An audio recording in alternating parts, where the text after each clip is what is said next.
Je faisais attention à ce que je mangeais. Je faisais du sport le jour où je savais que j'allais me prendre une cuite. Donc quand je parle de cuite, c'est je suis ivre.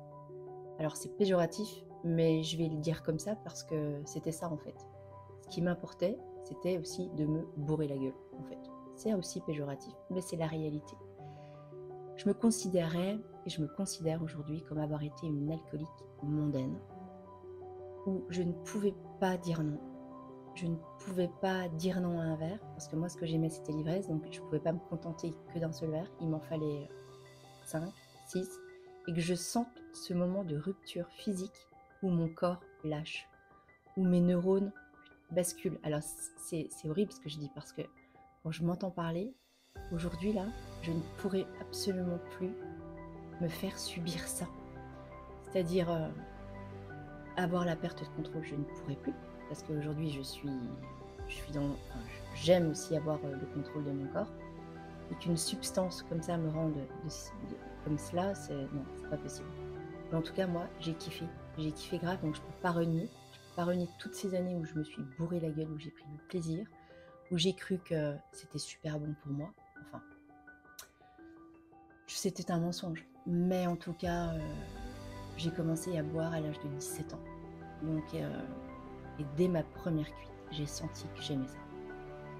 Que j'aimais, vous savez, ce moment où ta tête, elle tourne, tu te sens bien, comme dans du coton, t'es dans un autre monde, t'as pas de filtre, du coup t'es vachement plus à l'aise avec les autres, t'as moins de timidité, t'as plus de confiance, tu vas vers les autres, tu dis des choses plus cash, t'as l'impression d'être un peu une guerrière, tu vois, et puis aussi de faire partie d'un monde où tes partenaires qui picolent comme toi te reconnaissent aussi.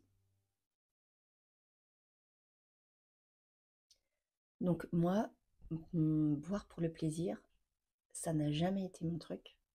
Je buvais pour me prendre une cuite, pour sentir tous ces effets où je perdais le contrôle. Cette sensation, je m'en souviens encore, où je pose mes fesses dans un fauteuil, un verre de rosé à la main, les glaçons, et là tu sens la fraîcheur qui coule là comme ça, là, c'était super agréable, et puis toutes ces tensions qui partent en même temps. Se lâcher prise en fait. Et ça, je l'ai cherché pendant plus de 20 ans.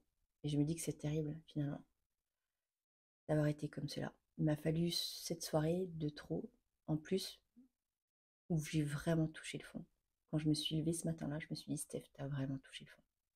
Soit tu reprends ta vie en main et tu vires cette merde de ta vie, soit tu continues, puis la descente va être encore plus vertigineuse, et là tu vas vraiment te perdre. Je me perdais déjà un peu à l'époque, mais j'arrivais pas à dire non. Voilà. Je voulais faire plaisir aux autres, j'avais l'impression d'être dans la vie, dans la joie. Il faut vivre, il faut profiter, vous savez. Quand on ne boit pas, c'est enfin, mais t'es triste. Moi, je voulais être de l'autre côté de la barrière. Je voulais être dans les paillettes, dans je m'éclate, je rigole, tout ça. Je l'ai été, j'ai donné. Et puis, comme je vous le disais, ce jour-là, c'était un 3 mai 2022, je me suis réveillée. Et la femme que j'ai vue dans le miroir, bah, c'était pas moi en fait. C'était pas moi déjà depuis des années. Et j'avais semé cette graine que j'avais envie d'arrêter de boire. Ça faisait 10 ans, je pense. Mais avoir le courage de dire non, maintenant j'arrête, c'est une autre paire de manches. Voilà, pour plein de raisons. Ça, je vous en parlerai aussi dans dans une autre petite vidéo. Voilà, si en tout cas aujourd'hui je ne suis plus addict, j'ai arrêté du jour au lendemain. Donc le message aussi que j'ai à vous faire passer, c'est on peut arrêter de boire du jour au lendemain. On peut aussi s'extraire de cette vie qu'on a connue, de cette vie amicale, du jour au lendemain. En tout cas, moi j'ai réussi à le faire.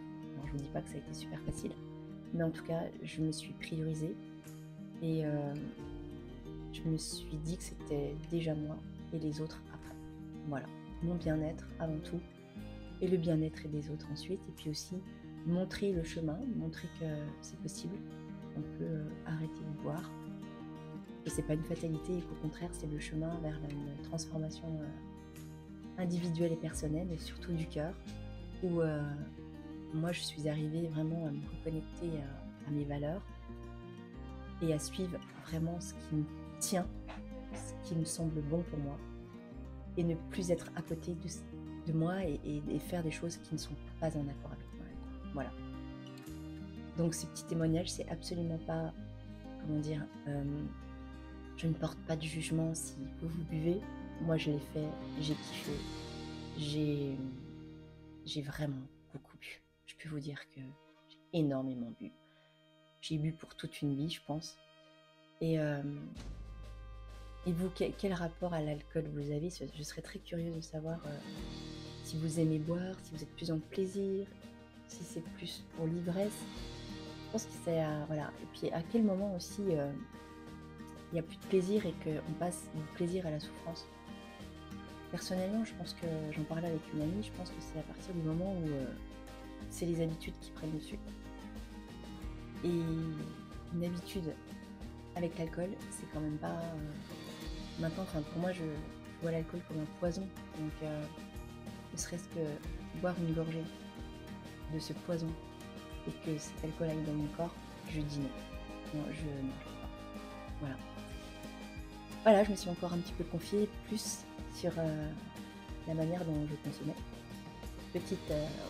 J'étais une alcoolique mondaine, c'est pas du tout péjoratif.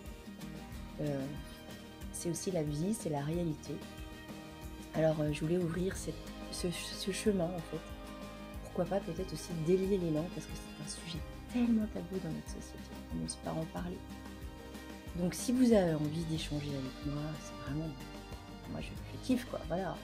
Je peux vous partager mon expérience et puis surtout vous dire que c'est hyper épanouissant et puis c'est tellement transformateur d'arrêter de boire pour plein de raisons.